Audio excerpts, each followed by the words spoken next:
गुरु ब्रह्मा गुरु विष्णु गुरुर्देव महेश्वर गुरु साक्षात् परम ब्रह्म तस्मै श्री गुरुवे नमः। सदाशिवसमारंभां शंकराचार्य मध्यमाम् अस्मदाचार्य पर्यन्तां वंदे गुरु परंपरां। ओम श्री गुरुभ्यो नमः। ओम श्री परमात्मने नमः। हम लोग जनक याज्ञवल्क्य संवाद पढ़ रहे हैं जो बृहदराण उपनिषद पर आधारित है एवं श्री गुरुदेव द्वारा लिखित है। देखिए, गुरुदेव भगवान अपने ब्रह्मचारी शिष्य से कहते हैं कि हे सौम्य, मुनि याज्ञवल्क्य के समक्ष राजा जनक के पुनः प्रश्न करने का तात्पर्य था कि स्वप्न में जो आत्मा की असंगता आपने कही वह संभव है, क्योंकि उस अवस्था में आत्मा का जो शरीर है सूक्ष्म होता है, अतः असंग होता है। इसी से प्रसिद्ध है। इसी से क्या प्रसिद्ध है? इसी से प्रसिद्ध है कि पत्थर आदि में भी वह शरीर घुस सकता है। वह ऐसा शरीर है जो पत्थर आदि में भी घुस सकता है। लेकिन जागृत में तो आत्मा स्थूल शरीर से युक्त है और यह शरीर आसक्ति वाला ही प्रसिद्ध है। यह जो शरीर है स्थूल शरीर, यह आसक्त कहीं न कहीं रहेगा ही। तो इस अवस्था वाले की असंगता कैसे होगी? अब प्रश्न यह है कि इस ऐसी अवस्था में असंगता कैसे होगी? तो इसके उत्तर देते हुए गुरु महाराज अपने शिष्य से कहते हैं, ब्रह्मचारी शिष्य से कहते हैं कि हे सौम्य, महर्षि उसका उत्तर भी बड़ा सुंदर तरीके से दे रहे हैं। क्या कह रहे हैं? तो याज्ञवल्क्य महर्षि के कहने का तात्पर्य यह था कि आत्मा को असंग कहने का मतलब यह नहीं है कि वह पत्थर आदि में घुस सकता है। संग का मतलब क्या है, पहले ये समझना आवश्यक है। आखिर संग क्या है, तब न असंग समझेंगे। तो संग का मतलब योग घुसने में रुकावट डालने वाली स्थूलता भी नहीं है। कर्म प्रयुक्त संयोग संग शब्द से कहते हैं जो आकाश तुल्य आत्मा में है ही नहीं। भ्रांति से आत्मा को सीमित मानने वाले जैसे आरोप कर लेते हैं कि उसका सूक्ष्म देह से संबंध है, वैसे ही वे उसका स्थूल देह से भी संबंध कल्पित कर लेते हैं। सूक्ष्म देह से उसका संबंध जैसा आध्यासिक है, मिथ्या है, वैसे ही स्थूल देह से भी उसका जो संबंध है आध्यासिक है और मिथ्या है। देखिए कितनी बड़ी बात गुरु महाराज ने बता दी। तो आकाश समान यह आत्मा भ्रांतों की दृष्टि से स्थूल सूक्ष्म सभी शरीरादि पदार्थों से संबंध होने पर भी वास्तव में किसी से संबंध वाला नहीं है। हे सौम्य, इसी बात को मुनि समझाते हुए राजा को उदाहरण देते हुए समझा रहे हैं कि हे बुद्धिमान, अभी हमने बताया था कि आत्मा जागृत में अपने प्रिय बधु आदि से रमण करता है, शहर गांव आदि से गुजरने वाले विविध मार्गों पर चलता है। लेकिन विचार करिए तो वहां भी वह पुण्य पाप के फलस्वरूप तदत विषयों का आकार लेने वाले बुद्धि को सिर्फ देखता है। जैसे स्वप्न में स्वप्रकाश आत्मा जगत के बाद स्वप्न को चला जाता है। अब सुनिए, यो एक ही पुरुष अर्थात आत्मा जागृत से स्वप्न और स्वप्न से पुनः पुनः जागृत में आता जाता है। इसके लिए यह दृष्टांत देता हूँ, समझ लीजिए। एक बड़ी मछली किसी बड़ी नदी के जल के दाएं या बाएं दोनों किनारों पर जैसा हमेशा जाती है, रहती है, आती रहती है, उसी प्रकार यह एक ही स्वप्रकाश आत्मा स्वप्न और जागरण इन दोनों स्थानों पे आता जाता है। स्वप्न से यहाँ सुसुप्ति समझनी चाहिए, क्योंकि वही स्थान है। प्रसिद्ध सपना तो संधि तुल्य बतलाया गया है। सपना भी तो जागृत भी सपना ही माना गया है, इसलिए यहाँ स्वप्न से सुसुप्ति समझ लीजिए। तो हे राजन, स्वप्न, जागृत और उसके धर्म कामनादि से आत्मा का कोई निरुपाधिक संबंध नहीं है। अपने धर्मों सहित ये अवस्थाएं सुसुप्ति काल में अपने कारणभूत अज्ञान में लीन हो जाती हैं। तब भी आत्मा उस अज्ञान का भाषक हुआ अवस्थित ही रहता है। यदि स्वभावतः आत्मा जागृदादि वाला होता तो उनके न रहने पर वह भी न रहता, या कम से कम उनके साथ ही लीन हो जाता। तो ऐसा तो होता नहीं है। यह तो जैसे पक्षी उड़ते उड़ते थक जाते हैं तो घोंसले में चले जाते हैं, और ऐसे जागृत स्वप्न से थक कर सुसुप्ति में जाता है, वहां कोई कामना नहीं करता, कोई सपना नहीं देखता। हे सौम्य, अब आगे जो मुनि याज्ञवल्क्य जी हैं, वो मिथिलाधिपति को संबोधित करते हुए यह कहते हैं कि ज्ञान को धन समझने वाले हे महाराज जनक, सुषुप्ति के बारे में भी दृष्टांत सुनिए। सुसुप्ति क्या है?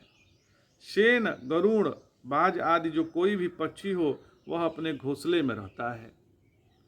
पहले भूमि के पास कम ऊंचाई पर उड़ता है, फिर भूमि से दूर स्थित आसमान में चला जाता, बहुत ऊंचाई पे चला जाता है, जो आसमान दिखता भी नहीं है, इतना ऊंचा। दूर जाने में हेतु होता है या तो मादा पक्षी के पास पहुंचने की इच्छा, या आहार ग्रहण करने की इच्छा, या क्रोधवश किसी अन्य पक्षी को मारने की इच्छा, या फिर ये मानिए केवल उड़ने की इच्छा। चाहे जिस कारण से उड़े, जब लंबी उड़ान के बाद वह थक जाता है तो स्वयं को गति देने वाला पंख अपने शरीर में समेट लेता है और आराम करने के लिए अपने घोंसले की ओर जाता है। इसी प्रकार यह स्वयं ज्योति आत्मा है, पुण्य पाप इसके पंख हैं, सपना और जागृत वह आकाश है जिसमें वह उड़ान भरता है। थकने पर वह हृदयाकाश अर्थात सुसुप्ति स्थान में चला जाता है। तो इस हृदयाकाश में सुसुप्ति से विशिष्ट हुआ आत्मा शम प्रसाद कहलाता है, क्योंकि वहां उसके काम कर्म रूप मल नहीं रहते। सोया व्यक्ति जिस अवस्था में किसी काम की कामना नहीं करता, कोई स्वप्न नहीं देखता, वहां शम प्रसाद कहा जाता है। पूर्व के क्रम में शम प्रसाद क्या है इसे बताया जा चुका है। तो हे बुद्धिमान राजन, स्थूल सूक्ष्म शरीर व उसके धर्मों से आत्मा असंबंध है, तो यह तुझे समझाया है। अविद्याजनक कारण रूप शरीर में भी आत्मा का विवेक स्पष्ट करना है। ध्यान पूर्वक इसका श्रवण करिए। हे राजन, जागृत से स्वप्न सुषुप्ति में जाने का मार्ग जो नाड़ियां है उसको बताते हैं। राजन, आत्मा सभी अवस्थाओं में जिस रास्ते का प्रयोग करता है, जिसे वेद में प्रतिन्याय कहते हैं, उसका स्वरूप है हृदय से निकली नाड़ियां। वेदांत शास्त्र में बताया है कि हृदय से निकली उन नाड़ियों में प्रधान है 101 नाड़ी, और आगे उनसे निकली शाखा रूप नाड़ियों की संख्या तो करोड़ों में है। एक दो नहीं, करोड़ों में है। नाड़ियां अत्यंत सूक्ष्म हैं।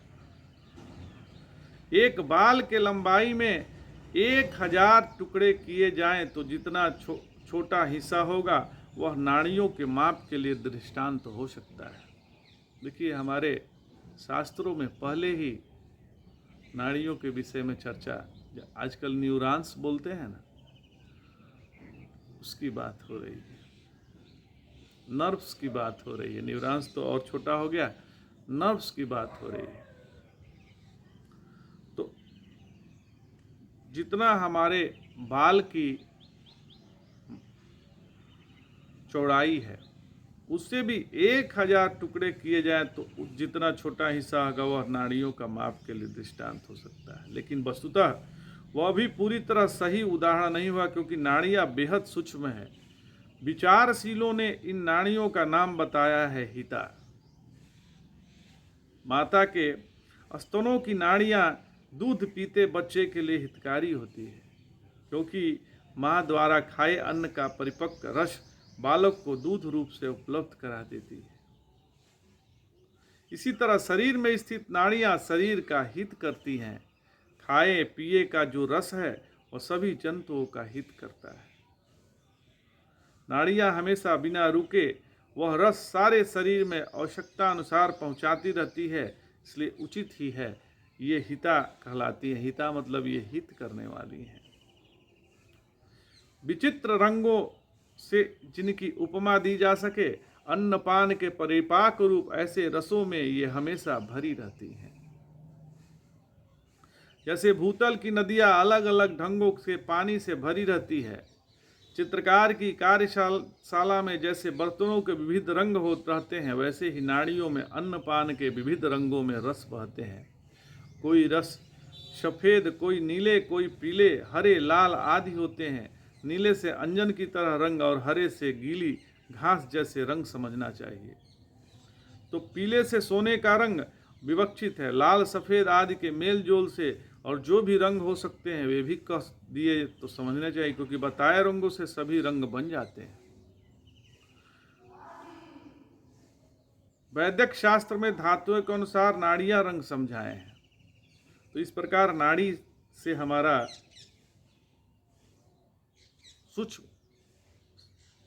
सूक्ष्म शरीर नाड़ियों के संपर्क में आए तभी कृत्वादि प्रतीत होते हैं, अन्यथा निंदादि से नहीं होते हैं। अतः कृत्वादि के औपाधिक एवं मिथ्या रूपता बताने के लिए नाड़िया का उल्लेख है। बृहद्राण उपनिषद में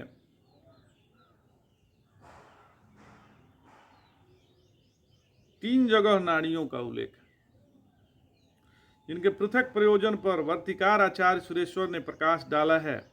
दक्षिणी मूर्ति स्तोत्र वार्तिक के चतुर्थोल्लास में नाड़ियों पर विचार आया है।